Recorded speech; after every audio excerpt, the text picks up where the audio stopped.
Hello नमस्कार सुप्रभात दोस्तों, मैं सतीश पाल अपने परिवार सिलेक्शन गुरुजी यूट्यूब चैनल पर आपका हार्दिक स्वागत है, अभिनंदन करते हैं।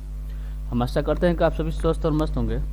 तो चलिए हम रोज़ की तरह आज भी जीएस के 20 क्वेश्चन का आपके सामने लेकर आए हुए हैं, जो कि आपके लिए अगर हम बात करें तो रोज़ जो कि आप सबके लिए एसएससी जीडी के लिए प्रैक्टिस बैच जो शुरू की गई है, ठीक है। इसमें अगर हम बात करें सुबह एसएससी जीडी के क्लासेस के बारे में बात करें तो सुबह 6 बजे हम डेली आपके सामने जीएस के क्वेश्चन लेकर आते हैं। और सुबह 7 बजे की बात करें तो रीजनिंग की क्लास जो कि आपके योगेश सर लेकर आते हैं। और इसके बाद अगर हम बात करें सुबह 8 बजे तो मैथ के क्लास की बात करें तो आपके सामने दीपक सर डेली आपके सामने मैथ की क्लास लेकर आते हैं, ठीक। और हिंदी की प्रैक्टिस सेट की बात करें ये भी आपके सामने 9 बजे जो कि जयशंकर सर के द्वारा लेकर आते हैं, ठीक है। तो चलिए अपने प्रैक्टिस सेट की तरफ बढ़ते हैं और आज के अपने पहले क्वेश्चन देखते हैं। आज का हमारा पहला क्वेश्चन दिया है कि बिरजू महाराज का संबंध किस शास्त्रीय नृत्य से है। बिरजू महाराज का संबंध किस शास्त्रीय नृत्य से है।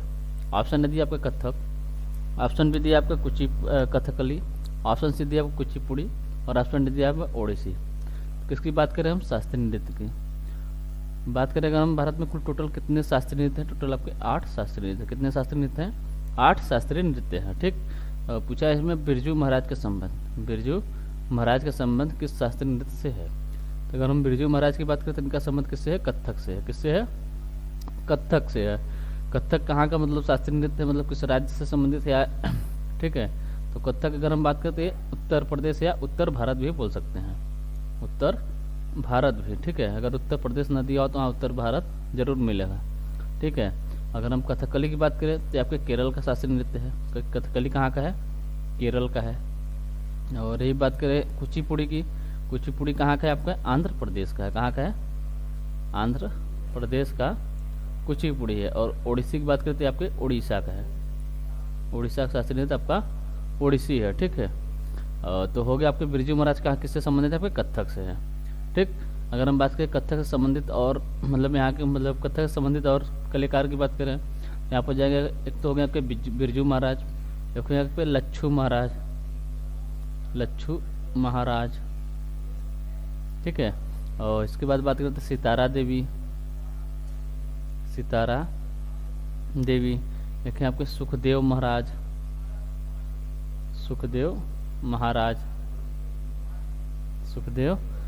हो गए हैं, ठीक। देखें आपके बिंदादिन महाराज,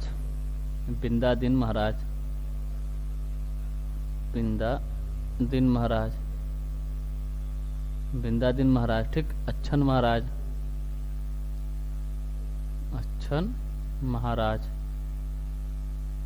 महाराज, कालिका प्रसाद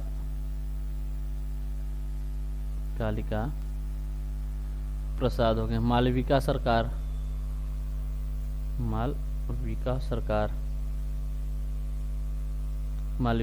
और मालविका सरकार की बात करें तो कथक से संबंधित है ही। इसके साथ ही साथ किससे संबंध रखती हैं? आपके भरतनाट्यम से। किससे? ये भरतनाट्यम भी करती हैं, ठीक है। कौन? मालविका सरकार, भरतनाट्यम, ठीक है। तो क्या होगा कि बिरजू महाराज का संबंध कथक से है। बिरजू महाराज के सिवा और कौन कौन कलाकार हैं? तो अच्छू महाराज हैं, सितारा देवी हैं, सुखदेव महाराज, बिंदादिन महाराज, अच्छन महाराज, कालिका प्रसाद और मालविका सरकार का संबंध कथक और भरतनाट्यम दोनों से है, ठीक। अगला क्वेश्चन देख लेते हैं। अगला क्वेश्चन दिया भारत का सबसे छोटा राष्ट्रीय राजमार्ग निम्न में से कौन सा है। भारत का सबसे छोटा राष्ट्रीय राजमार्ग, तो हमने इसके पहले बात किया था भारत का सबसे लंबा यानी सबसे बड़ा राष्ट्रीय राजमार्ग कौन है? वो है आपका NH-44 है, जो कि आपके कहाँ से कहाँ तक है? श्रीनगर से कन्याकुमारी तक है। कहाँ से कहाँ तक है? श्रीनगर से कन्याकुमारी तक है। लेकिन यहाँ पूछ रहा है कि सबसे छोटा राष्ट्रीय राजमार्ग, ठीक। भारत का सबसे छोटा राष्ट्रीय राजमार्ग इनमें से कौन सा है? तो ये आपका NH-966B यानी ऑप्शन बी हमारा जो है सही आंसर होता है। क्या है? NH-966B एक भारत का सबसे छोटा राष्ट्रीय राजमार्ग है। अगर पूछिए कहाँ से कहाँ तक है तो आपको केरल में आपके वेलिंगटन से, कहाँ से? वेलिंगटन कहाँ पर है? आपके केरल में। वेलिंगटन केरल से लेकर कहाँ तक है? कोच्चि तक है। कहाँ तक है? कोच्चि, ठीक है। कोच्चि तक है। ये भारत का सबसे छोटा राष्ट्रीय राजमार्ग है। ऑप्शन सी की बात करें यहाँ दिया कि NH-16 NH16 की बात करें तो अब कहाँ से कहाँ तक है, आपके चेन्नई से लेके कोलकाता तक है। कहाँ से है? चेन्नई से कोलकाता के बीच है। चेन्नई से कोलकाता के बीच है। कोलकाता के बीच है। और इसकी बात करें सबसे पूर्वी मतलब नेशनल हाईवे है, ठीक है। और NH66 की बात करें, ठीक है, तो ये कहाँ से कहाँ तक है, तो आपके महाराष्ट्र के पनवेल से, महाराष्ट्र के पनवेल से कन्याकुमारी यानी तमिलनाडु तक, कन्याकुमारी तमिलनाडु का, ठीक है। NH16 आपका था सबसे पूर्वी नेशनल हाईवे, और जो आपका NH66 है वो आपका सबसे पश्चिमी है, जो कि आपको महाराष्ट्र के पनवेल से कन्याकुमारी तक है, ठीक। अगला क्वेश्चन देखते हैं। अगला क्वेश्चन दिया, लोधी वंश का दूसरा शासक कौन हुआ? लोधी वंश का दूसरा शासक कौन हुआ? ऑप्शन है दिया आपका बहलोल लोधी, ऑप्शन बी दिया आपका इब्राहिम लोधी, ऑप्शन सी दिया आपका सिकंदर लोधी, और ऑप्शन डी दिया इनमें से कोई नहीं। अगर पूछे लोधी वंश का संस्थापक कौन था, तो लोधी वंश का संस्थापक था आपका बहलोल लोधी। लेकिन यहाँ पूछा है दूसरा शासक कौन हुआ। दूसरा शासक की बात करें कौन हुआ, तो हुआ था आपका सिकंदर लोधी। कौन था? सिकंदर लोधी, यानी ऑप्शन सी हमारा जो है ये सही आंसर होता है। अगर हम बात करें सिकंदर लोधी के बारे में, इसका शासनकाल कब से कब तक था, इसने कब से कब तक शासन किया? ये किया था 1489 से 1517 तक, 1489 से 1517 तक। ऑप्शन भी दिया आपका इब्राहिम लोधी। इब्राहिम लोधी के शासनकाल के बारे में बात करें, ये था आपका 1517 से लेकर 1526 तक, ठीक है। और यही कौन हुआ? यही आपका लोधी वंश अर्थात दिल्ली सल्तनत का अंतिम शासक हुआ, ठीक। बहलोल लोधी कौन था? ये था लोधी वंश का संस्थापक। लोधी वंश का संस्थापक कौन था? बहलोल लोधी था। इसके अगर पूछे शासनकाल कब से कब तक है, 1451 से लेके 1489 तक, ठीक। तो हमसे पूछा था लोधी वंश का दूसरा शासक, ये हुआ आपका सिकंदर लोधी, जो कि ऑप्शन सी हमारा जो है ये सही आंसर होता है। अगर फिर सिकंदर लोधी कितने वर्षों तक शासन किया था? ये किया था आपका 28 वर्ष। कब से कब तक? 1489 से 1517 तक, ठीक है। और इस सिकंदर लोधी के बारे में अगर हम बात करें, इन्होंने कौन सा नगर बसाया? तो इन्होंने आगरा बसाया। कौन सा नगर बसाया? आगरा को बसाया था, ठीक है। और इन्होंने कब आगरा को बसाया थे? 1504 में आगरा को बसाते हैं, और इसके 2 साल बाद यानी 1506 में इन्होंने किसको? आगरा को ही अपनी राजधानी बना लिया। आगरा को ही राजधानी बना लिया, ठीक। आगरा को ही राजधानी बना लिया, ठीक है। और इन्होंने क्या किया? तो इन्होंने राजस्थान में, कहाँ पर? राजस्थान में बादलगढ़ का किला बनवाया। कौन सा किला बनवाया? बादलगढ़ का किला बनवाया। किसने बनवाया? सिकंदर लोधी ने बनवाया था, ठीक है। और इसके बारे में अगर बात करें, सिकंदर लोधी की जो आपको गुप्तचर प्रणाली थी, सबसे मजबूत गुप्तचर प्रणाली किसकी मानी जाती है? वो मानी जाती है आपकी सिकंदर लोधी के, ठीक है। इन्होंने क्या किया? इन्होंने गंगा यमुना स्नान पर रोक लगवा दिया था। क्या किया था? गंगा यमुना स्नान पर रोक लगवा दिया। और मुहर्रम, तब कब? मुहर्रम पर ताजिया निकलवाना बंद करा दिया। किसने कराया सब? ये सब आपके सिकंदर लोधी ने ही कराया था, ठीक है। चलिए अगला क्वेश्चन देखते हैं। अगला क्वेश्चन दिया, भारत की योजना आयोग को डैश में नीति आयोग द्वारा प्रतिस्थापित किया गया था। ऑप्शन ने दिया आपका 2016, ऑप्शन भी दिया आपका 2017, ऑप्शन सी दिया 2018, और ऑप्शन डी दिया आपका 2015। तो पहले तो हम बात कर लेते हैं योजना आयोग की। किसकी? योजना आयोग की। योजना आयोग का गठन कब हुआ था? ये हुआ था आपके 15 मार्च 1950 में। 15 मार्च 1950 में। अगर पीछे इसे मतलब रद्द कब कर दिया, मतलब इसको रद्द कब किया गया, यानी इसे खत्म कब किया गया? तो किया गया आपके 17 अगस्त 2014 को। और इसे रद्द करके इसके जगह क्या लाया गया? इसके जगह लाया गया आपका नीति आयोग। क्या लाया गया? नीति आयोग, ठीक है। नीति आयोग। नीति आयोग का गठन कब हुआ? तो हुआ था 1 जनवरी 2015 को। 1 जनवरी 2015 को नीति आयोग का गठन हुआ। किसके स्थान पर? योजना आयोग के स्थान पर। योजना आयोग के स्थान पर, ठीक है। अगर पूछे नीति आयोग का हेडक्वार्टर यानी मुख्यालय कहाँ है, तो आपके नई दिल्ली में। कहाँ पर है? नई दिल्ली में। और अगर बात करें हम नीति आयोग के अध्यक्ष कौन होते हैं? नीति आयोग के अध्यक्ष कौन होते हैं? प्रधानमंत्री होते हैं। कौन होते हैं? प्रधानमंत्री जो है आपके नीति आयोग के अध्यक्ष होते हैं, ठीक है। अगर हम बात करें नीति आयोग के प्रथम CEO कौन थे? First CEO। नीति आयोग के प्रथम CEO कौन थे? अगर पूछे पहले सीईओ कौन थे तो ये थे आपके सिंधु श्री खुल्लर। कौन थे? सिंधु श्री खुल्लर जो थे ये आपके नीति आयोग के पहले सीईओ थे। वर्तमान में पूछे कौन है? वर्तमान में नीति आयोग के सीईओ कौन है? वर्तमान में बात करें तो वर्तमान में आपके BVR सुब्रमण्यम। BVR सुब्रमण्यम जो है आपके वर्तमान में नीति आयोग के सीईओ हैं। ठीक है।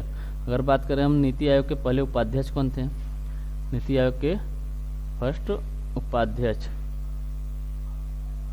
उपाध्यक्ष कौन थे? ठीक है। फर्स्ट उपाध्यक्ष की बात करें तो कौन थे आपके?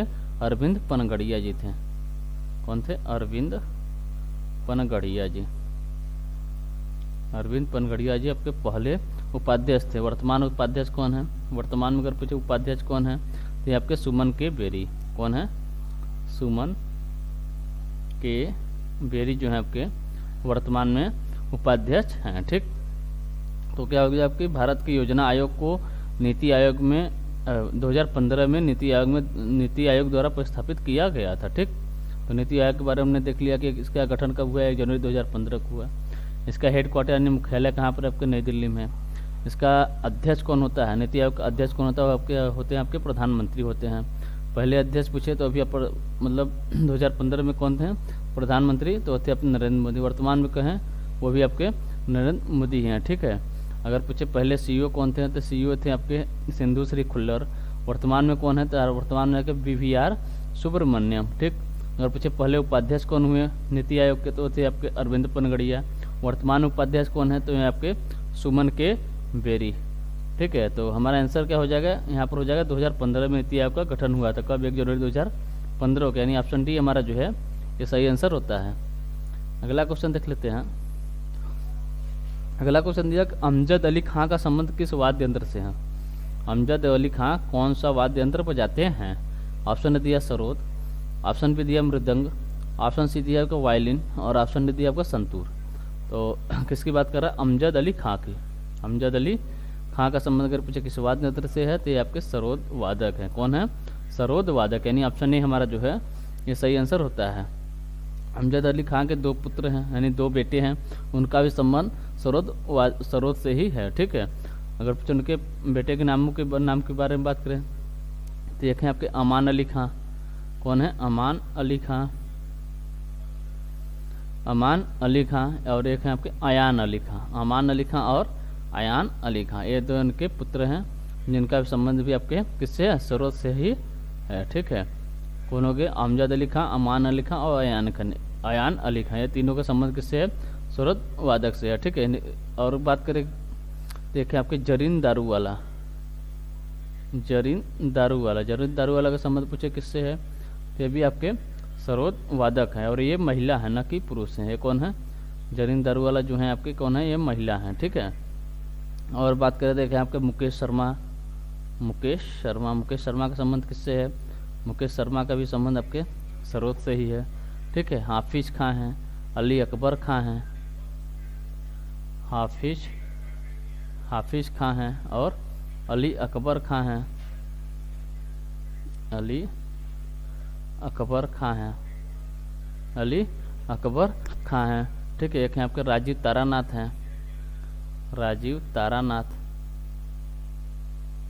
तारानाथ हैं। इन सबका संबंध किससे है? सबका संबंध आपके सरोद से, यानी ये सबके सब आपके क्या बजाते हैं? सबके सब आपके सरोद बजाते हैं। अगला क्वेश्चन देखते हैं। अगला क्वेश्चन दिया केंद्रीय आंतरिक जल परिवहन का मुख्यालय कहाँ स्थित है? ऑप्शन ए दिया मुंबई, ऑप्शन बी दिया आपका कोलकाता, ऑप्शन सी दिया आपका सूरत और ऑप्शन डी दिया आपका अहमदाबाद। तो अगर हम बात करें किसकी? केंद्रीय आंतरिक जल परिवहन, इसकी स्थापना कब हुई? तो 1967 में हुई थी। इसका मुख्यालय कहाँ है? इसका मुख्यालय आपके कोलकाता में। कहाँ पर है? कोलकाता में है। ठीक है। इसकी स्थापना क्यों हुई थी? क्योंकि इसके द्वारा क्या होता है कि इसके द्वारा मालवाहक एवं यात्री सेवाएं शुरू की गई थी। किसके वजह? केंद्रीय आंतरिक जल परिवहन के द्वारा क्या हुआ था कि इसके द्वारा आपके मालवाहक एवं यात्री सेवाएं शुरू की गई थी। ठीक है। पहला अगर बात करें तो कहाँ से कहाँ तक था? तो था कोलकाता से करीमगंज असम जाने के लिए। ठीक। एक था आपको कोलकाता से बांग्लादेश जाने के लिए और पटना बिहार से हल्दिया जाने के लिए। अगला क्वेश्चन देखते हैं। अगला क्वेश्चन दिया, निम्नलिखित में से किस राज्य में मकर संक्रांति को पेड्डा पाडुंगा के रूप में मनाया जाता है? ऑप्शन ए दिया आपका तमिलनाडु, ऑप्शन बी दिया केरल, ऑप्शन सी दिया आंध्र प्रदेश और ऑप्शन डी दिया आपका कर्नाटक।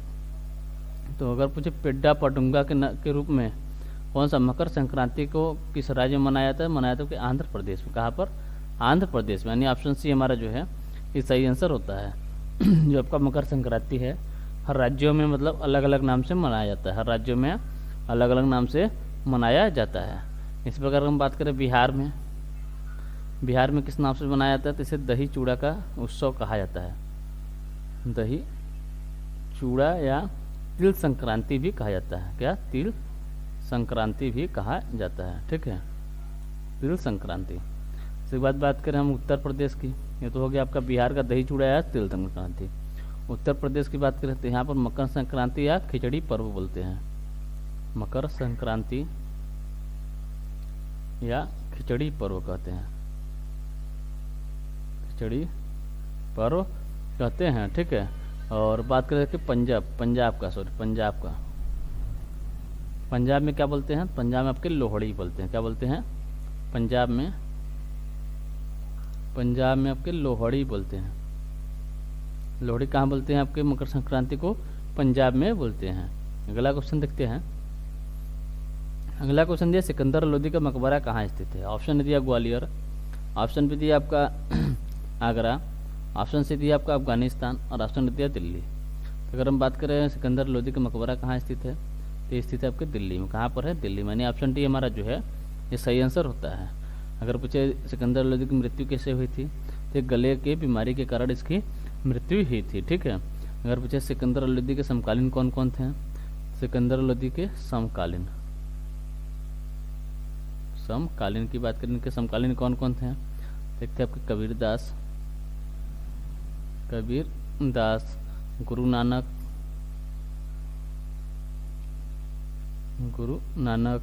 देखते हैं महमूद बेगड़ा,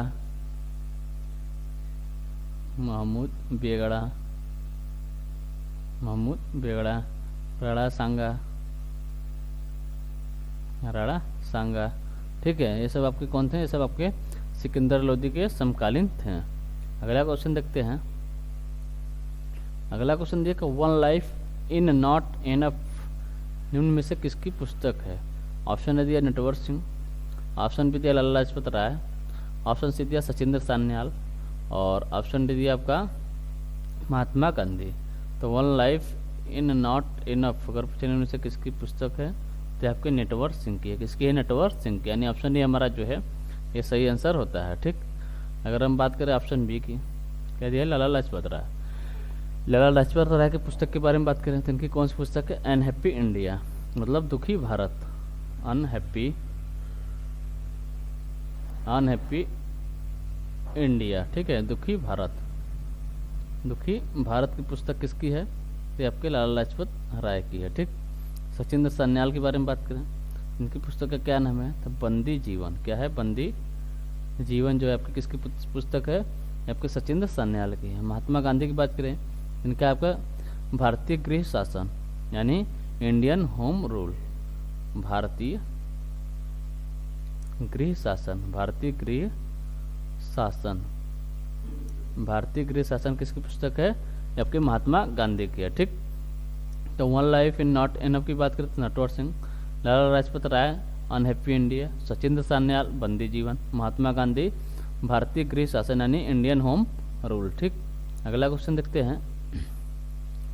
अगला क्वेश्चन दिया, राष्ट्रीय आंतरिक जलमार्ग संख्या 1 यानी नेशनल वाटरवे नंबर 1 की लंबाई कितनी है? ऑप्शन ए दिया आपका 1600 किमी, ऑप्शन बी दिया 1620 किमी, ऑप्शन सी दिया आपका 1650 किमी और ऑप्शन डी दिया 1700 किमी। ठीक है, तो अगर हम बात करें भारत का जो आपका राष्ट्रीय जलमार्ग संख्या जो 1 है वो भारत का सबसे लंबा है यानी सबसे बड़ा आंतरिक जलमार्ग है। ठीक है, कौन? NW1 नेशनल NWW1 यानी नेशनल वाटरवे 1 संख्या 1 जो है आपकी यानी राष्ट्रीय आंतरिक जलमार्ग संख्या 1 जो है आपकी भारत की सबसे लंबी राजमार्ग है। ठीक है, किस नदी पर है? तो आपके गंगा और हुगली नदी पर है। अगर हम इसके बारे में बात करें ठीक है। ये रहा आपकी, ये रही आपकी गंगा नदी, ये रही आपकी गंगा नदी। ठीक है, ये कहाँ से कहाँ तक है, तो आपके इलाहाबाद से के हल्दिया तक है गंगा नदी। ये है आपकी हुगली नदी। कौन सी है, हुगली नदी, हुगली नदी। यहाँ कहाँ शुरू होती है, आपके प्रयागराज यानी इलाहाबाद से, प्रयागराज। प्रयागराज के बाद कहाँ, पटना, पटना। फिर आपकी फरक्का, कहाँ पर है, फरक्का, फरक्का। फिर उसके बाद आपकी हुगली। ठीक, कोलकाता भी बीच में पड़ता है, कोलकाता, कोलकाता। ठीक है। अगर पूछे कितने राज्यों से होकर गुजरती है, तो आपके कौन कौन से राज्यों से होकर गुजरती है, उत्तर प्रदेश, इसके बाद आता है आपका बिहार, फिर आता है आपका झारखंड, झारखंड के बाद आपका वेस्ट बंगाल यानी पश्चिम बंगाल। इस 4 राज्यों से होकर गुजरती है। आंतरिक, राष्ट्रीय आंतरिक जलमार्ग संख्या 1 जो है आपकी, इसकी अगर लंबाई की बात करें, इसकी लंबाई कितनी है, इसकी लंबाई आपकी 1620 किमी, यानी ऑप्शन बी हमारा जो है ये सही आंसर होता है। ठीक है। ये कहाँ से कहाँ तक है, आपके प्रयागराज से लेके हल्दिया तक है। कहाँ से कहाँ तक है, प्रयागराज से लेकर हल्दिया तक है। अगला क्वेश्चन देखते हैं। अगला क्वेश्चन दिया, दिल्ली सल्तनत का अंतिम शासक निम्न में से कौन है। ऑप्शन दिया बहलोल लोदी, ऑप्शन बी दिया सिकंदर लोदी, ऑप्शन सी दिया इब्राहिम लोदी, और ऑप्शन डी दिया इनमें से कोई नहीं। तो दिल्ली सल्तनत का बोले या लोदी वंश का अंतिम शासक, तो कौन है, आपका इब्राहिम लोदी है। कौन है, इब्राहिम लोदी, यानी ऑप्शन सी हमारा जो है ये सही आंसर होता है। इब्राहिम लोदी के शासनकाल के बारे में बात करें तो पीछे भी बात की है अभी, कब से कब तक है, 1517 से लेकर 1526 तक ये था। ठीक है। 1526 में क्या होता है, पानीपत की युद्ध होती है, जिसमें बाबर विजयी होता है और मुगल साम्राज्य की नींव रखता है। ठीक है। तो कौन हो गया आपका दिल्ली सल्तनत का अंतिम शासक, इब्राहिम लोदी, जो आपके दिल्ली सल्तनत का अंतिम शासक होता है। ठीक है। और इब्राहिम लोदी के साथ 1518 में, कब, 1518 में युद्ध होता है, क्या नाम है, खतौली का युद्ध। खतौली का युद्ध किसके किसके बीच हुआ, ये हुआ था इब्राहिम लोदी और राणा सांगा के बीच।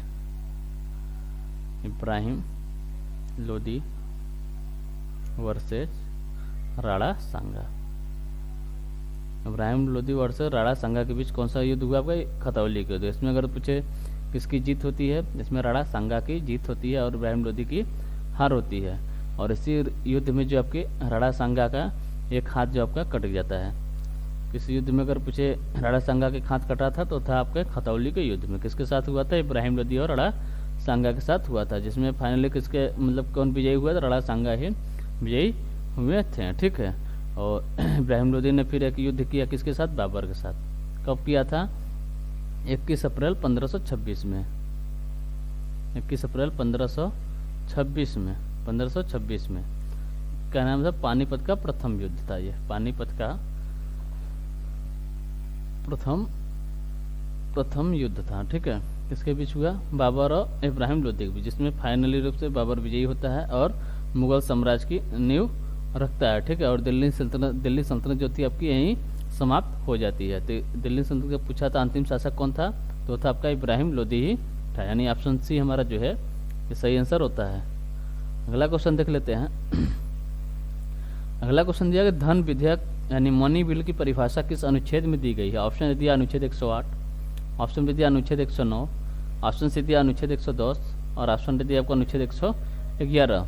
अगर हम बात करें ऑप्शन ए की, क्या दिया, अनुच्छेद 108। अनुच्छेद 108 में क्या बताया गया, तो इसमें संयुक्त अधिवेशन के बारे में बताया गया। किसके बारे में, संयुक्त अधिवेशन, संयुक्त अधिवेशन के बारे में किसमें बताया गया है, ये बताया गया अनुच्छेद 108 में। अगर पूछे भारतीय संविधान में संयुक्त अधिवेशन को कहाँ से मतलब किस देश से लिया गया है, तो लिया गया आपके ऑस्ट्रेलिया के संविधान से। कहाँ से लिया गया है, ऑस्ट्रेलिया के संविधान से। ठीक है। संयुक्त अधिवेशन कौन बुलाता है, राष्ट्रपति बुलाता है। क्यों बुलाता है, जब राज्यसभा और लोकसभा में कोई मतभेद होता है उसे दूर करने के लिए संयुक्त अधिवेशन बुलाई जाती है, जिसकी अध्यक्षता कौन करते हैं, उसकी अध्यक्षता कौन करते हैं, लोकसभा अध्यक्ष इसकी अध्यक्षता करते हैं, लेकिन बुलाता कौन है, राष्ट्रपति बुलाते हैं। ठीक। ऑप्शन बी की बात करें, क्या दिया, अनुच्छेद 109 दिया है। अनुच्छेद 109 में अगर पूछे क्या दिया है, क्या बताया गया, तो इसमें धन विधेयक के बारे में विशेष प्रावधान के बारे में बताया गया है। किसके बारे में, धन विधेयक के धन विधेयक के विशेष प्रावधान के बारे में बताया गया है। विशेष प्रावधान, ठीक है, विशेष प्रावधान, ठीक। और अनुच्छेद 110 में क्या है, धन विधेयक की परिभाषा दी गई है। किसमें, अनुच्छेद 110 में धन विधेयक की परिभाषा किसमें दी गई, अनुच्छेद 110 में दी गई है। और अनुच्छेद 111 की बात करें तो इसमें आपके विधेयकों पर राष्ट्रपति की अनुमति के बारे में बताया गया है। विधेयकों पर राष्ट्रपति की अनुमति, राष्ट्रपति की अनुमति के बारे में किसमें बताया गया है, किस अनुच्छेद में बताया गया, अनुच्छेद 111 में। लेकिन हमसे पूछा क्या था क्वेश्चन कि धन विधेयक की परिभाषा किसमें है, तो ये आपके अनुच्छेद 110 में, यानी ऑप्शन सी हमारा जो है ये सही आंसर होता है। अगला क्वेश्चन देखते हैं। अगला क्वेश्चन दिया कि भारत रत्न पाने वाले पहले विदेशी कौन है। ऑप्शन दिया खान अब्दुल गफ्फार खान, ऑप्शन बी दिया doctor Bhimrao Ambedkar, option C दिया नेल्सन मंडेला, और ऑप्शन डी दिया एपीजे अब्दुल कलाम। इसमें आपके दो आंसर तो ऐसे गलत हो जाते हैं, कौन कौन, ऑप्शन बी और option D, doctor Bhimrao Ambedkar और डॉक्टर एपीजे अब्दुल कलाम, ठीक है। तो भारत रत्न पाने वाले पहले विदेशी की बात करें तो कौन है, ये आपके खान अब्दुल गफ्फार खान है। कौन है, खान अब्दुल गफ्फार खान, यानी ऑप्शन ए हमारा जो है ये सही आंसर होता है। अगर पूछे इन्हें भारत रत्न कब दिया गया था, तो इन्हें भारत रत्न दिया गया था 1987 में, ठीक। अगर पूछे डॉक्टर भीमराव अम्बेडकर को भारत रत्न कब मिला था, तो इन्हें मिला था आपका 1990 में, 1990 में। और इन्हीं के साथ किसको मिला था, नेल्सन मंडेला, जो कि आपके दूसरे विदेशी हैं। भारत रत्न पाने वाले दूसरे विदेशी कौन है, तो आपके नेल्सन मंडेला हैं। एक इन्हें कब मिला, इन्हें भी आपको 1990 में ही भारत रत्न दिया गया था, ठीक। और एपीजे अब्दुल कलाम की बात करें तो इन्हें मिला था 1997 में। कब मिला था भारत रत्न, 1997 में। भारत रत्न कौन देता है, तो देते हैं राष्ट्रपति, किसके सलाह पर, प्रधानमंत्री के सलाह पर, ठीक। कब दिया जाता है, 26 जनवरी को दिया जाता है। कब दिया जाता है, 26 जनवरी को भारत रत्न दिया जाता है। भारत रत्न का गठन कब हुआ था, यानी इसकी स्थापना कब हुई थी, तो हुआ था 2 जनवरी 1954 को। पहली बार कब दिया गया, 1954 को पहली बार यह दिया गया था, ठीक है। कब दिया था, 26 जनवरी को दिया जाता है। अगला क्वेश्चन देखते हैं। अगला क्वेश्चन दिया कांडला बंदरगाह किस राज्य में स्थित है। ऑप्शन दिया महाराष्ट्र, ऑप्शन बी दिया गुजरात, ऑप्शन सी दिया केरल, और ऑप्शन डी दिया हुआ कर्नाटक। तो कांडला बंदरगाह अगर पूछे कहाँ पर है, तो आपके गुजरात में। कहाँ पर है, गुजरात में है, ठीक है। अगर पूछे इसका निर्माण जो कांडला बंदरगाह जो बनाया गया किस लिए बनाया गया, क्योंकि जो आपके कराची बंदरगाह जो आपके पाकिस्तान में चले जाने के बाद यहाँ पर कौन सा बंदरगाह का निर्माण किया गया, कांडला बंदरगाह का निर्माण किया गया, ठीक है। अगर पूछे कांडला बंदरगाह का नाम परिवर्तन, मतलब नाम बदल दिया गया है, अब क्या है इसका नाम, इसका नाम है पंडित दीनदयाल बंदरगाह। पंडित दीनदयाल बंदरगाह के नाम से अब जाना जाता है। कौन सा बंदरगाह, कांडला बंदरगाह। कहाँ पर है, आपके गुजरात में है बंदरगाह, ठीक है। पंडित दीनदयाल बंदरगाह है, ठीक है। कहाँ पर है, आपके कच्छ की खाड़ी में है। कहाँ पर है, कच्छ की खाड़ी गुजरात में है। कच्छ की खाड़ी गुजरात में है। इसे ज्वारी बंदरगाह भी कहा जाता है। क्या कहा जाता है, ज्वारी बंदरगाह भी कहा जाता है। इसे ज्वारी बंदरगाह भी कहा जाता है, ठीक है। आपको पूछे कांडला बंदरगाह से मुख्यतः किस चीज़ का आयात निर्यात होता है, यहाँ से होता है आपका नमक तथा सूखे मेवों का। नमक और सूखे मेवों का आयात निर्यात होता है। कहाँ से, कांडला बंदरगाह से। और यह बंदरगाह मुक्त व्यापार केंद्र है, मतलब यहाँ पर आयात निर्यात का कोई शुल्क नहीं लगता है। कहाँ पर, पंडित दीनदयाल बंदरगाह पर कोई शुल्क नहीं लगता, किसका, आयात निर्यात का। इसलिए इसे क्या कहते हैं, मतलब मुक्त व्यापार केंद्र। यह क्या है, मुक्त व्यापार केंद्र, मुक्त व्यापार केंद्र। कौन सा बंदरगाह कहते हैं, ये कहते हैं आपके कांडला बंदरगाह, जो कि आपको गुजरात में वर्तमान में पंडित दीनदयाल बंदरगाह के नाम से जाना जाता है। अगला क्वेश्चन देखते हैं। अगला क्वेश्चन दिया लोकसभा का कार्यकाल पूरा होने से पहले भंग किया जा सकता है। ऑप्शन दिया राष्ट्रपति द्वारा स्वविवेक से, ऑप्शन बी दिया आपका प्रधानमंत्री द्वारा स्वविवेक से, मतलब उनके विवेक से, ऑप्शन सी दिया आपका लोकसभा अध्यक्ष द्वारा स्वविवेक से, ऑप्शन डी दिया आपका प्रधानमंत्री की सिफारिश पर राष्ट्रपति द्वारा। तो जो आपका क्या है, लोकसभा का कार्यकाल पूरा होने से पहले भंग किया जाता है, किसके, मतलब प्रधानमंत्री की सिफारिश पर राष्ट्रपति द्वारा, किसके द्वारा? राष्ट्रपति द्वारा। किसकी सिफारिश पर? प्रधानमंत्री के सिफारिश पर, यानी ऑप्शन डी हमारा जो है ये सही आंसर होता है। अगला क्वेश्चन दिया, विश्व खाद्य सुरक्षा दिवस कब मनाया जाता है? ऑप्शन ने दिया आपको 7 जून, ऑप्शन बी दिया आपका 8 जून, ऑप्शन सी दिया है 9 जून और ऑप्शन डी दिया आपका 10 जून। तो अगर हम बात करें विश्व खाद्य सुरक्षा दिवस कब मनाया जाता है? मनाया जाता है आपको 7 जून को। कब मनाया जाता है? 7 जून को, यानी ऑप्शन ए हमारा जो है ये सही आंसर होता है। अगर हम बात करें 8 जून को कौन सा दिवस मनाया जाता है? यहाँ मनाया जाता है विश्व मस्तिष्क ट्यूमर दिवस। विश्व मस्तिष्क ट्यूमर दिवस कब मनाया जाता है? ये मनाया जाता है आपके 8 जून को। और 9 जून की बात करते हैं, मनाया जाता है अंतर्राष्ट्रीय अभिलेख दिवस।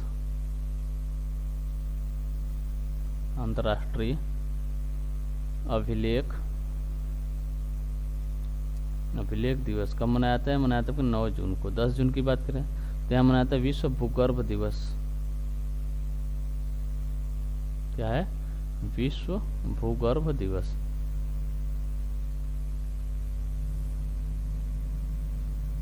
विश्व भूगर्भ दिवस कब मनाया जाता है? मनाया जाता है 10 जून को। 7 जून की बात करें विश्व खाद्य सुरक्षा दिवस, 8 जून को विश्व मस्तिष्क ट्यूमर दिवस, 9 जून को अंतर्राष्ट्रीय अभिलेख दिवस और 10 जून को विश्व भूगर्भ दिवस मनाया जाता है।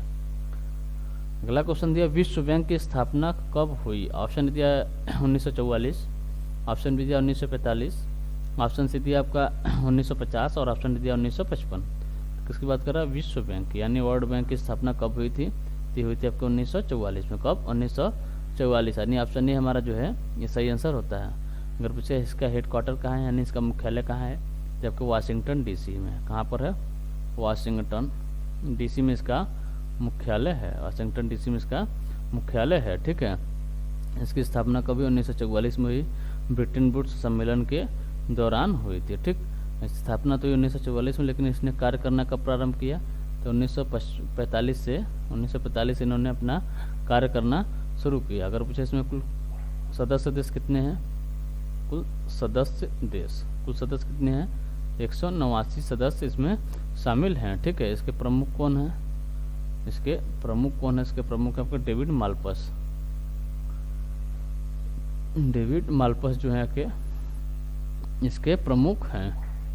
अगला क्वेश्चन देखते हैं। अगला क्वेश्चन दिया, स्वतंत्रता दिवस को लाल किला पर राष्ट्रीय ध्वज कौन फहराता है? ऑप्शन दिया राज्यपाल, ऑप्शन बी दिया प्रधानमंत्री, ऑप्शन सी दिया आपका मुख्य न्यायाधीश और ऑप्शन डी दिया आपका राष्ट्रपति। ठीक है, तो अगर हम बात करें स्वतंत्रता दिवस यानी 15 अगस्त को लाल किले पर झंडा कौन फहराता है? तो फहराते आपके प्रधानमंत्री फहराते हैं। कौन फहराते हैं? प्रधानमंत्री, यानी ऑप्शन बी हमारा जो है ये सही आंसर होता है। अगर हम बात करें गणतंत्र दिवस यानी 26 जनवरी को झंडा कौन फहराता है? तो फहराते हैं आपके राष्ट्रपति। जब फहराते हैं, कौन फहराते हैं?